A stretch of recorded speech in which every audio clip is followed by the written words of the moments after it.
परमेश्वर के दैनिक वचन। तुम कहते हो कि तुम देहधारी परमेश्वर को स्वीकार करते हो और तुम स्वीकार करते हो कि वचन देह में प्रकट हुआ है। फिर भी उसकी पीठ पीछे तुम कुछ चीजें करते हो, ऐसी चीजें जो उसकी अपेक्षा के खिलाफ जाती हैं, और तुम्हारे हृदय में उसका कोई भय नहीं है। क्या ये परमेश्वर को स्वीकार करना है? तुम उस चीज को स्वीकार करते हो जो वो कहता है, पर उन बातों का अभ्यास नहीं करते जिनका कर सकते हो, ना ही तुम उसके मार्ग पर चलते हो। क्या ये परमेश्वर को स्वीकार करना है? और हालांकि तुम उसे स्वीकार करते हो, परंतु तुम्हारी मानसिकता उससे सतर्क रहने की है, उसका सम्मान करने की नहीं।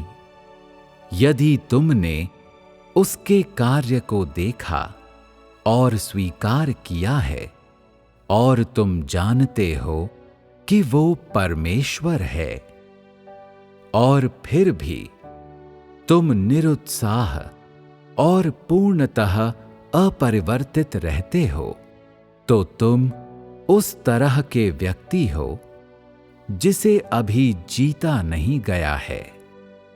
जिन्हें जीत लिया गया है, उन्हें वो सब करना चाहिए जो वे कर सकते हैं, और हालांकि वे उच्चतर सत्यों में प्रवेश करने में सक्षम नहीं हैं, और ये सत्य उनकी पहुंच से परे हो सकते हैं, फिर भी वे ऐसे लोग हैं जो अपने हृदय में इन्हें प्राप्त करने के इच्छुक हैं।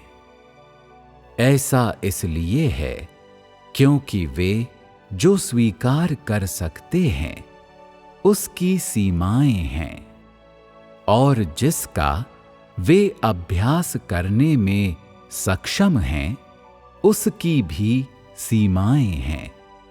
फिर भी उन्हें कम से कम वो सब करना चाहिए जो वे कर सकते हैं, और यदि तुम ये हासिल कर सकते हो तो ये वो प्रभाव है जो विजय के कार्य के कारण हासिल किया गया है।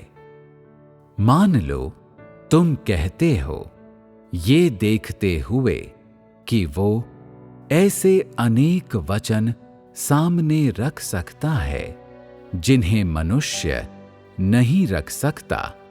यदि वो परमेश्वर नहीं है तो फिर कौन है?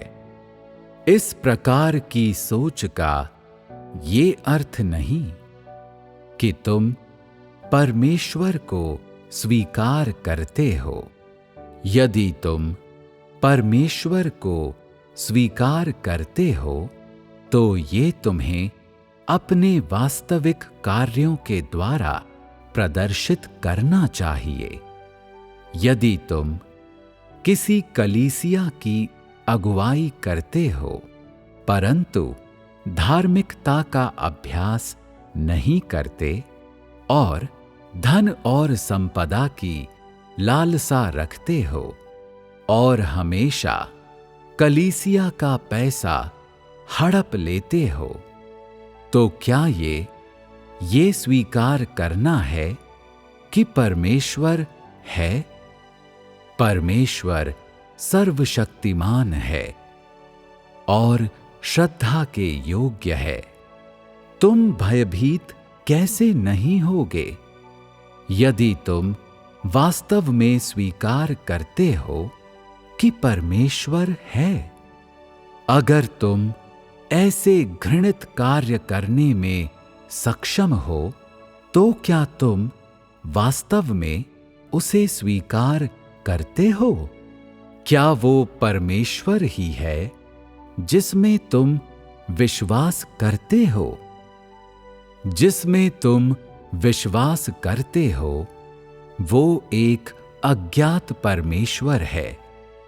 इसीलिए तुम भयभीत नहीं हो।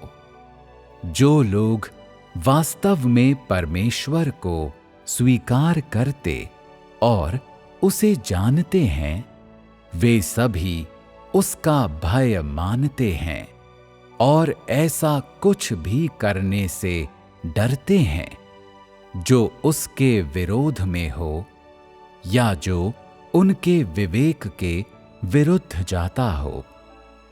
वे विशेषतः ऐसा कुछ भी करने से डरते हैं जिसके बारे में वे जानते हैं कि वो परमेश्वर की इच्छा के विरुद्ध है। केवल इसे ही परमेश्वर के अस्तित्व को स्वीकार करना माना जा सकता है। तुम्हें क्या करना चाहिए जब तुम्हारे माता पिता तुम्हें परमेश्वर में विश्वास करने से रोकने की कोशिश करते हैं?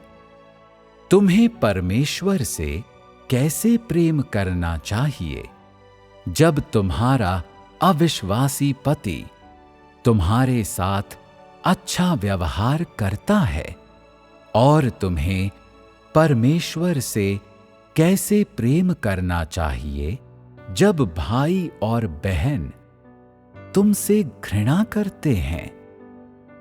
यदि तुम उसे स्वीकार करते हो तो इन मामलों में तुम उचित रूप से व्यवहार करोगे और वास्तविकता को जियोगे।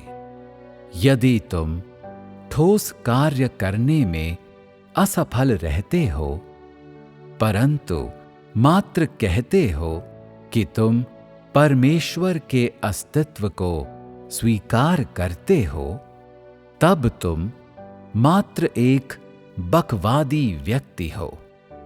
तुम कहते हो कि तुम उसमें विश्वास करते और उसे स्वीकार करते हो, पर तुम किस तरह से उसे स्वीकार करते हो? तुम किस तरह से उसमें विश्वास करते हो? क्या तुम उसका भय मानते हो? क्या तुम उसका सम्मान करते हो? क्या तुम उसे आंतरिक गहराई से प्रेम करते हो? जब तुम व्यथित होते हो और तुम्हारे पास सहारे के लिए कोई नहीं होता, तो तुम परमेश्वर की मनोहरता का अनुभव करते हो, पर बाद में तुम इसके बारे में सब कुछ भूल जाते हो। ये परमेश्वर से प्रेम करना नहीं है और न ही ये उसमें विश्वास करना है। अंततः परमेश्वर मनुष्य से क्या प्राप्त करवाना चाहता है? वे सब स्थितियां जिनका मैंने उल्लेख किया, जैसे कि अपने स्वयं के महत्व से अत्यधिक प्रभावित महसूस करना, ये अनुभव करना कि तुम नई चीजों को अतिशीघ्र पकड़ और समझ लेते हो, अन्य लोगों को नियंत्रित करना, दूसरों को नीची निगाह से देखना, लोगों को उनकी दिखावट से आंकना, ईमानदार लोगों को धौंस देना, कलीसिया के धन की लालसा रखना, आदि आदि।